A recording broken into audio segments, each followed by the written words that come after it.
Yung tatlong dating DPWH Bulacan 1st District Engineers at saka isang dating DPWH Undersecretary ang humarap at pinatawag ng Independent Commission for Infrastructure o ICI ngayong araw. Magkakasabay na dumating sa ICI sina dating DPWH Bulacan 1st District Engineer Henry Alcantara, bitbit ng Senate Sergeant at Arms. Nasa kabilang van naman sina dating Bulacan DPWH 1st District Assistant Engineers Bryce Hernandez at JP Mendoza.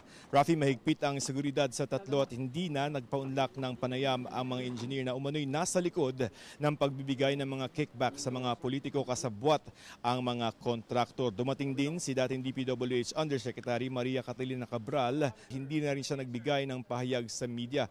Pero saglit lamang na umalis din itong sina Mendoza at Hernandez para dalhin naman sila sa Department of Justice sa Maynila para sa isang pulong kasama si Department of Justice Secretary Crispin Remulla.